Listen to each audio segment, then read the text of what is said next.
We have, I'm going to say Pia. In Washington? In Washington. Is that the way you How do pronounce we your name? pronounce your name? Yes, that is correct. It's Pia. Pia. Okay, a beautiful. Right on. That's a beautiful name. It is very pretty. How may we help you today, my friend? Thank you. Thanks so much for taking my call. I've been calling in for quite a few weeks, and I'm so excited to talk to you both. And Kimberly, congratulations on your 2 kids. I'm from India too, so if you ever want any, words of endearment that I can teach you, I can tell you a few that you can talk to your kids about in Hindi. I love it. Yes, they do speak some Hindi. Thank you. Okay. And how may we help you today?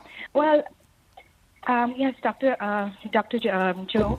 My question is, how do I navigate smart contact with my husband and know when it's time to have a relationship talk? I have been maintaining smart contact for a few months, but it seems that this has only increased the disconnect, both emotionally and physically.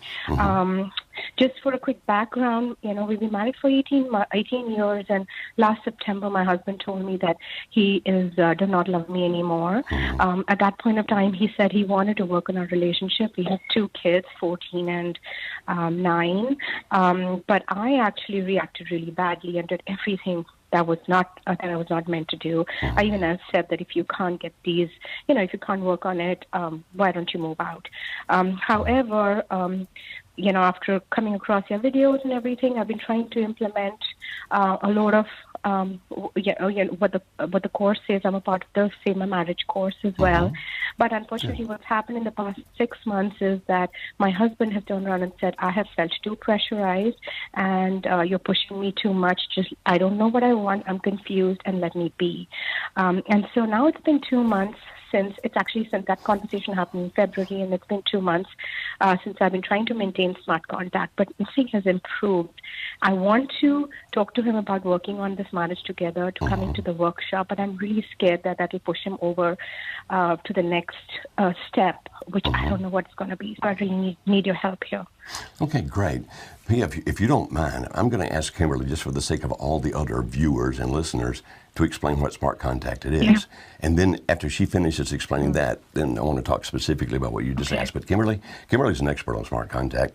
For those that are new to that, can you explain what smart contact means? Yeah, really briefly. If you want more in-depth on what smart contact is, you can visit our YouTube video. Jesse will post the link to that in the comments so you can see a full description on that and explanation. Actually, we have a YouTube channel they can find, right? It's what? YouTube.com/Marriage Helper.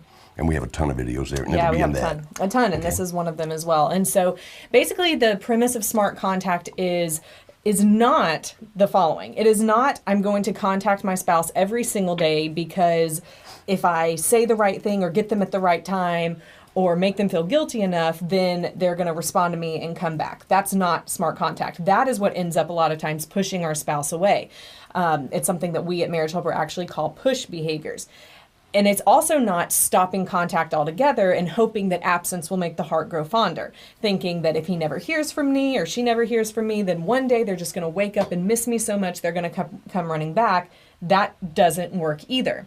So smart contact is a blend of those two, a mindful, smart blend of those two, where we actually say, okay, instead of trying to contact your spouse all of the time and push them to do what you want them to do, and then instead of not talking to them at all, let's just do this in a smart way. So it's actually an acronym. The SMART all stand for things. And the premise of it is you are mindful about what you actually interact with your spouse about. So you take things that you would have to talk to them about anyway. So things like with the kids or when tax season is around, or things that are business items that aren't based in your marriage and the problems going on in your marriage, but things that don't have any emotional ties to them. And that's what you use to start conversations with your husband or with your wife. So you reach out when it makes sense. And then when they start responding back to you in a very, these are things that aren't going to be emotionally based. Like, hey, the house payment is due. Which account do you want me to pay it out of? Pay it out of the Wells Fargo. And you just let it sit there. You don't try and take that as an opportunity yet to to go further, but you start building trust with your wayward spouse that you're not going to be emotional. You're not going to push them to do something they don't want to do or talk about something they don't want to talk about. And as that trust builds, from there, then you can build on it by starting to develop a friendship again with your spouse. But again, not trying to talk about the marriage problems at that point. But if you want more about how to do smart contact, again, you can go to youtube.com/marriagehelper and look for our video there that's all about smart contact. Okay, and that's a good brief description of that. Again, you can find a longer Super version short, of that yeah. in our YouTube channels there. All right, Priya, back to you, or Pia, back to you. You've been practicing the smart contact, but before you did, if I heard you correctly, before you did is when you said that he was telling you that he was feeling pressured, right? No, yes. I started practicing it when he turned around and said, "This is too much." I thought my feelings would be back by now. It's been 4 months, but it's only getting worse, and I'm confused. I don't know what I want, and maybe we should talk about a separation. Okay. And since you started practicing smart contact, has he gotten any better in the way he communicates with you, any warmer at all? No, in fact, it's only got worse. He has withdrawn emotionally. We live together, so we talk business all the time, and we're talking to each other about the kids and work and food and all of that. But he shares a lot of his work with me. But other than that, we don't talk. Every time we go out, there's a strained silence, and there are awkward silences all the time. And till that point of time, we were also physically intimate. In the past month and a half, he pulled away from that as well. There is no warmth. There's no physical contact at all. I don't believe there is anybody else. I've asked him a couple of times, and he said no. But I don't know. At this point, I'm just really doubting everything. Why is he saying that he wants to leave, that he wants to end the marriage? What reason is he giving? He's saying he's not happy, and he's not been happy for a few years. For the past couple of years, we've fought a lot. We both were in very high-pressure jobs, and we barely spent any time together. He would travel a lot. He did have an affair almost 16 years back. It was a short affair of 2 months. And when that distance started growing between us in the past year and a half, especially with his travel, I started mistrusting him and, behaving in a really, suspicious manner. Does he feel then controlled? Does he feel you were trying to control him? Yeah, he said, "You keep asking me, and why shouldn't I have these friends? And so what if they're women?" And and that behavior has just put a distance between us. It's one of the biggest things we run into, Pia. The number one thing that we see, of course, when people contact us is infidelity, but a close second is a person who feels that they're being controlled. Now, and that control can occur without you even intending it or meaning it for it to happen. I'm not going to talk about that right now, but I will say this. In answer to your original question, you say, okay, so at what point do I bring up the relationship? Either A, you just keep going like this and hope that it gets warmer and that you can talk about those things like that. Or B, if you feel like, no, we're still deteriorating, then at some point you might want to take the risk. What I mean is start off not by doing anything that appears to be accusatory toward him, because you've already indicated about what you just said, that he reacts negatively if he thinks he's not being trusted. And so if you decide to bring it up because it's like, okay, things are getting worse, not better, so maybe I need to do something now. If you make that decision, then sit down with the two of you, look him in the eye and say, please understand, I'm going to ask you something for me.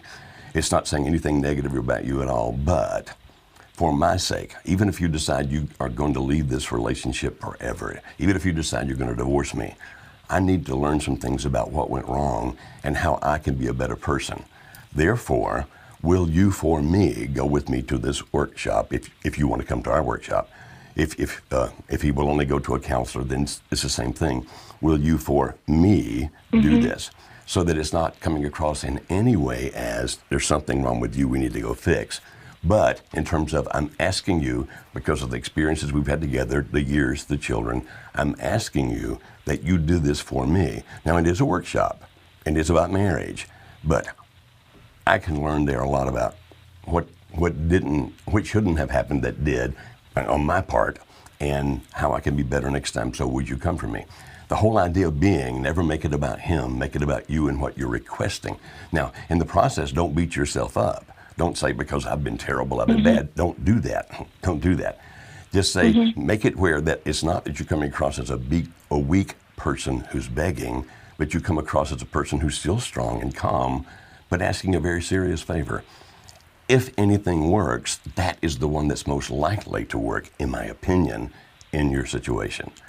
And so if that's what you feel like you should try, then I think that makes sense if you feel that's the thing to do now. Does that make sense? Okay.